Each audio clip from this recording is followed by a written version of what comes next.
காலத்தில் இந்திய விமானப் பயணத்தின் முடிசூடா மன்னனாக இருந்த ஜெட் ஏர்வேஸ் எப்படி வானத்தில் இருந்து கீழே விழுந்தது தெரியுமா? அதன் தலை சிறந்த சேவைக்காகவும் ஆடம்பரத்திற்காகவும் புகழ்பெற்ற அந்த விமான நிறுவனம் ஒரு கட்டத்தில் இந்தியாவின் விமான போக்குவரத்து சந்தையில் கிட்டத்தட்ட 20% மேலான பங்கை கொண்டிருந்தது.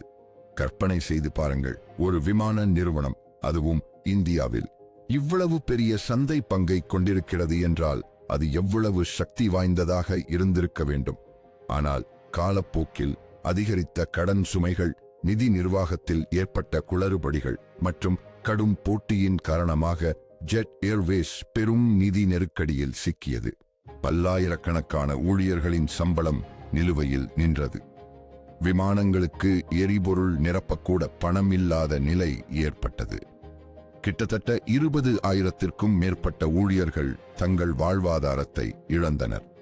இறுதியாக 2019ஆம் ஆண்டு ஜெட் ஏர்வேஸ் தனது அனைத்து சேவைகளையும் நிறுத்தி தனது $80 பில்லியன் கனவை கைவிட்டது.